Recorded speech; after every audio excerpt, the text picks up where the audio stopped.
না না বন্ধুরা, আপনারা সত্য বলছেন না, আপনারা মিথ্যা বলছেন। কারণ আপনাদের ৩১ দফা সংস্কারের দাবির প্রথম দফাই হচ্ছে সংস্কার।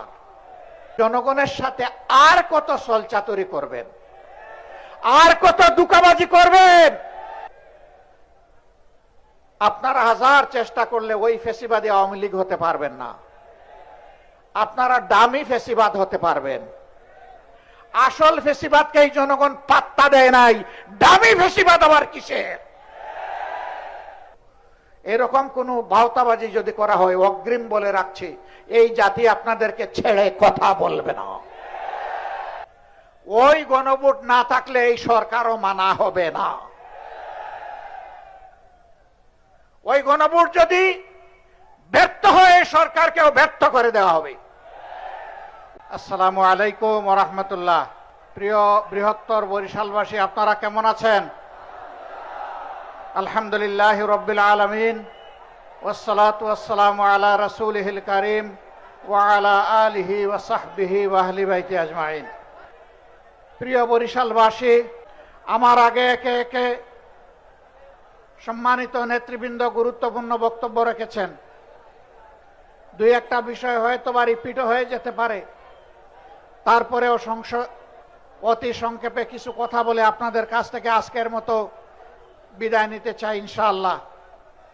আজকে ভোরবেলা ফজরের নামাজ পড়ে বরিশালের উদ্দেশ্যে রওনা করলাম।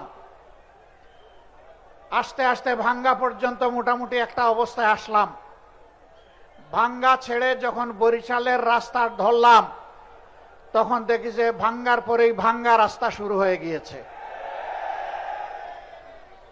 পুরাটা রাস্তা বঙ্গোপসাগরের পানির ঢেউয়ের মতো। রাস্তা আবার মাত্র ২ লেনের, একটা বিভাগীয় শহরের রাস্তা, তাছাড়া পাশে আছে কুয়াকাটা, বাংলাদেশের দ্বিতীয় বৃহত্তম সমুদ্র সৈকত, নাকি এইটাই বৃহত্তম আল্লাহ ভালো জানেন। এই রাস্তাটা বরিশালবাসীর প্রাণের দাবি যে এটা ৬ লাইনে উপনীত হবে। সরকার এই ব্যাপারে কোনো কথা বলে না, সরকারি দলের এমপিরাও কোনো কথা বলে না। কেন তারা বলে না? কেন তারা জোরে আওয়াজ তুলে না? ভোলা বাংলাদেশের অংশ, কিন্তু বাংলাদেশ থেকে বিচ্ছিন্ন। ভোলাবাসীর প্রতি এটা কোনো দয়া নয়, দাক্ষিণ্য নয়, করুণা নয়। ভোলাবাসীর ন্যায্য পাওনা একটা ব্রিজ, সেই ব্রিজ এখনো হয়নি কেন? তার সিদ্ধান্ত এখনো নেওয়া হয়নি কেন? এক নেকে এখনো উঠে নাই কেন? এই সব কিছুর জবাব আমরা জানতে চাই সরকারের কাছ থেকে। প্রিয় বরিশালবাসী, রেল হচ্ছে যোগাযোগের নিরাপদ এবং সহজ মাধ্যম। বাংলাদেশের বিভিন্ন জায়গায় রেল লাইন থাকলেও বরিশালবাসী রেল লাইনের গল্প শুনেছে, রেল লাইন দেখে নাই। কি অপরাধ বরিশালবাসীর? এখানে রেল লাইনও দিতে হবে। এইভাবে ন্যায্য যে দাবিগুলো আছে, আমি সরকারের কাছে আহ্বান জানাই, আপনারা ওয়াদা করেছেন, আপনাদের ৩১ দফায় বলেছেন আপনারা যদি ক্ষমতায় যান তাহলে সুষম উন্নয়ন করবেন। বরিশালকে বঞ্চিত রেখে আল্লাহর কসম সুষম উন্নয়ন হবে না। তাদের পাওনা তাদেরকে দিতে হবে, তাহলেই সুষম উন্নয়ন হবে। প্রিয় বরিশালবাসী, সংসদে যেদিন আমি ভোলার ব্রিজের ব্যাপারে কথা বললাম, পরের দিন হাউসে বিরতির সময় এই এলাকার একজন সংসদ সদস্য এসে বলে, আপনি দাঁড়াবেন নাকি? আমি তো দাঁড়ানো অবস্থায় আছি। জি না, বুলায় দাঁড়াবেন কিনা? বলে বুঝলাম না। বলে যে আগামী নির্বাচনে আপনি কি সেখান থেকে নির্বাচন করবেন? আমি বললাম, বাংলাদেশের প্রতি ইঞ্চি মাটিকে আমি অন্তরে ধারণ করি। বুলায় আমাকে দাঁড়াতে হবে কেন? আমিও বুলার অংশ, ভুলাও আমার অংশ। আমার হৃদয় থেকে বাংলাদেশের ১ ইঞ্চি জমিকে আলাদা করা যাবে না ইনশাআল্লাহ। যেখানেই বঞ্চনা সেখানেই আওয়াজ তুলব ইনশাআল্লাহ। প্রিয় ভাইরা, আমরা আপনাদের সাথে আছি, আমরা আপনাদেরই। আপনারা কি আমাদের সামনে বিপদে আপদে থাকবেন একসাথে? মোবারকবাদ। এবার আসুন, আজকে যে কারণে এখানে এসেছি, আমরা এসেছি গণভোটে আপনারা হা বলেছিলেন। এদেশের 70% মানুষ হা বলেছে। হা বলার মাধ্যমে তারা জানিয়ে দিয়েছে অতীতের পচা রাজনীতি এবং শাসন ব্যবস্থা আমরা আর চাই না। আমরা পরিবর্তন চাই, নতুন শাসন ব্যবস্থা চাই, নতুন বাংলাদেশ গড়তে চাই। আফসোস, বর্তমান সরকারি দল তারা বলেছিলেন অধিকাংশ জনগণ যদি গণভোটে হায়ের পক্ষে রায় দেয় তাহলে আমরা গণভোটের প্রত্যেকটি দাবি অক্ষরে অক্ষরে বাস্তবায়ন করব। আমরাও বলেছি, তারাও বলেছেন গণভোটে হা বলুন, আমরাও বলেছি গণভোটে হা বলুন। কিন্তু হা যখন বিজয়ী হলো, যেভাবেই হোক মেকানিজম করে তারা যখন ক্ষমতায় চলে গেলেন, তখন হাটা তারা ভুলে গেলেন। এখন বলতে বলতে এসে তারা বলতেছেন আমরা কখনো সংস্কারের কথা বলি নাই। না না বন্ধুরা, আপনারা সত্য বলছেন না, আপনারা মিথ্যা বলছেন। কারণ আপনাদের 31 দফা সংস্কারের দাবির প্রথম দফাই হচ্ছে সংস্কার। এখন বলেন যে সংস্কার কি জিনিস বুঝি না। আসেন আমরা সংবিধান সংশোধন কমিটি করি। আমাদের সংসদের ভিতরে আপনারা দেখবেন মাঝে মাঝে একজন অবৈতনিক শিক্ষক তিনি আমাদেরকে সবক দেন, এইটা সংবিধান, ওইটা সংবিধান, এইটা ধারা, ওইটা ধারা। আমি জিজ্ঞেস করতে চাই, সংবিধান এবং কার্যপ্রণালী বিধির কোথায় আছে? সংসদে আপনি একটা সংবিধান সংশোধন কমিটি করতে পারবেন, মেহেরবানি করে তা দেখিয়ে দেন। আমরা যখন তার প্রতিবাদ করেছি, এখন শুনলাম সংসদের ভিতরেই তারা আওয়াজ দিয়ে সংবিধান সংশোধন কমিটি গঠন করলেন। আমরা এটাকে ঘৃণা করে প্রত্যাখ্যান করেছি। এখন নাকি তারা এটার নাম পাল্টাইয়া নতুন ভাবে এটার আকিকা করতেছেন নতুন নামে। তারা এখন বলতেছেন বিশেষ কমিটি। জনগণের সাথে আর কত ছলচাতুরি করবেন, আর কত দুকাবাজি করবেন? সংসদের ভিতরের কথাগুলো আজকে আর সংসদের হাউসে নাই, এটা দুনিয়ার সর্বত্র চলে গিয়েছে। পদে পদে মিথ্যা বলবেন, ধোঁকা দিবেন, পরিণতির জন্য তৈরি থাকুন। 2006 সাল থেকে শুরু করে 24 সাল পর্যন্ত টানা 19টি বছর এদেশের মানুষ রক্ত দিয়েছে, জীবন দিয়েছে, আয়নাগরের সঙ্গী হয়েছে। লক্ষ লক্ষ মামলা মাথায় নিয়ে জেলে গিয়েছে, সন্তান হারিয়েছে, স্বামী হারিয়েছে, এমনকি স্ত্রীও হারিয়েছে। কিন্তু মানুষ ফ্যাসিবাদের কাছে মাথা নত করে নাই। সেই ফ্যাসিবাদকে বাংলাদেশ থেকে তুড়ি মেরে তাড়িয়ে দিয়েছে। আপনারা হাজার চেষ্টা করলে ওই ফ্যাসিবাদী আওয়ামী লীগ হতে পারবেন না। আপনারা ডামি ফ্যাসিবাদ হতে পারবেন। আসল ফ্যাসিবাদকে এই জনগণ পাত্তা দেয় নাই, ডামি ফ্যাসিবাদ আবার কিসের?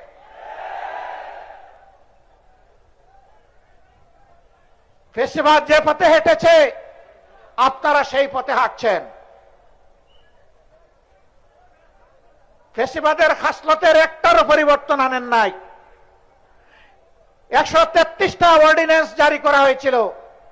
যেই অর্ডিন্যান্স গুলো ফ্যাসিবাদের জন্ম দিয়েছিল তার সবগুলা বিএনপি রেখে দিয়েছে।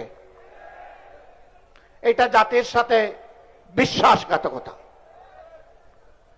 তারা বলে সুন্দর করে আমরা আরো ভালো করে এগুলা নিয়ে আসব। তো এ পর্যন্ত 6 মাস চলে যাচ্ছে, কই ভালো করে তো একটা আনতে পারলেন না।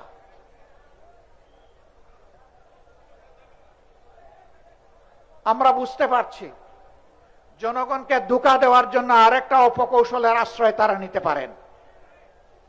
তাদের মন মতো একতরফা ওই অবৈধ কমিটিতে আলাপ আলোচনা করে, সংবিধান সংশোধন কমিটি বলে কোনো কমিটি নাই, এটা অবৈধ যদি গঠন করা হয়ে থাকে।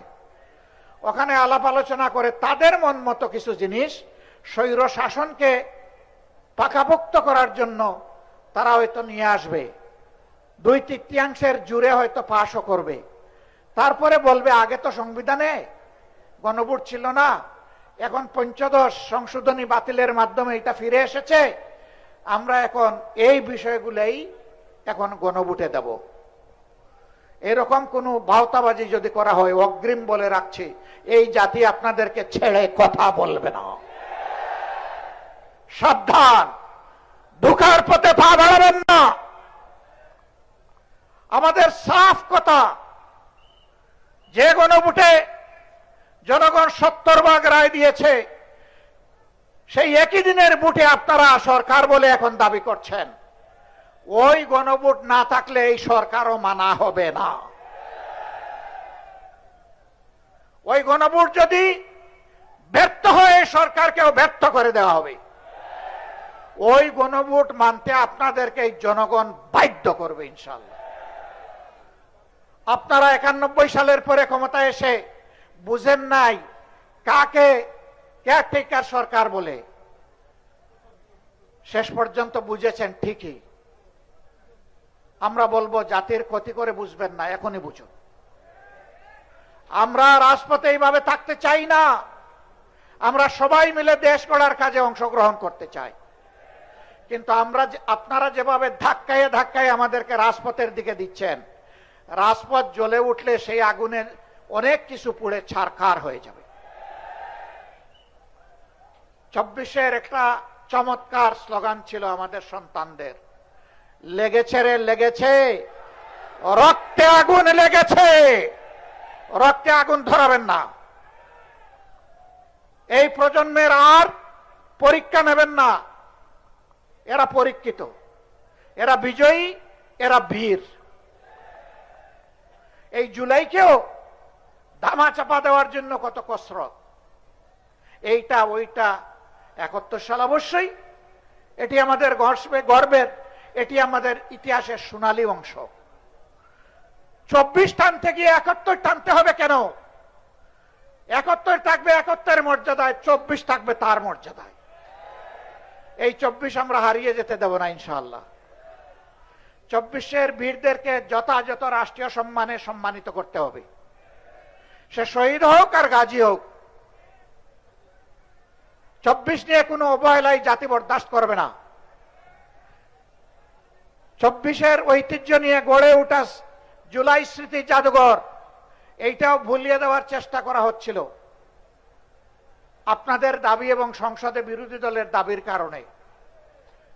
ওয়াদা করা হয়েছে আগামী 5 তারিখ খুলে দেওয়া হবে। আমরা কিন্তু এটা আগেই ভিজিট করে এসেছি। সেই ভিজিটে নাহিদ ইসলামও ছিলেন, আমিও ছিলাম, আর ওই সংসদের অবৈতনিক শিক্ষকও ছিলেন। আমরা যদি এবার গিয়ে দেখি এর মধ্যে কোনো পরিবর্তন আনা হয়েছে, আমরা আবার গর্জন করব, আমরা চুপ থাকবো না, তার প্রতিবাদ করব। যদি কোনো ঐতিহ্য গায়েব করা হয়ে থাকে, 16 আনা তাদের কাছ থেকে আমরা তা আদায় করে ছাড়বো ইনশাআল্লাহ। সম্মানিত ভাইরা, আমাদের সাফ কথা, গণভোটের গণরায় মানতেই হবে। যারা জনগণের ভোট মানে না, এরা গণতন্ত্র মানে না, এরা গণতন্ত্রের শত্রু। আমরা চাই না এই সরকারকে আমরা গণতন্ত্রের শত্রু বলি। দেরিতে হলেও আমরা অনুরোধ করব, ফিরে আসুন, ফিরে আসুন। জনগণের রায়ের প্রতি আপনারা সম্মান প্রদর্শন করুন। বিরোধী দলের আসনগুলোতে বৈষম্য করা হচ্ছে। বৈষম্যের জন্য জুলাই হয়নি, বৈষম্যের কবর রচনা করার জন্য জুলাই হয়েছিল। সংসদে আমরা তার প্রতিবাদ করেছি। এই বৈষম্য আমরা মেনে নেব না, তার বিরুদ্ধে আমরা জ্বলে উঠবো ইনশাআল্লাহ। সময় থাকতে সাবধান হয়ে যান, সংশোধন হয়ে যান, মানুষের ম্যান্ডেটের প্রতি সম্মান প্রদর্শন করুন। দ্রব্যমূল্যের জাতাকলে জনগণ পিষ্ট। গ্যাসের দাম বাড়ানো হয়েছে, তেলের দাম বাড়ানো হয়েছে, বিদ্যুতের দাম বাড়ানো হয়েছে। এক একটা পরিবারের উপর 5-7 হাজার টাকার ট্যাক্স বাড়িয়ে দেওয়া হয়েছে। আপনি ফ্যামিলি কার্ড দিয়ে কিভাবে পোষাবেন? এটা ফ্যামিলি কার্ডে দিবেন 2500, দাম বাড়িয়েছেন 5000।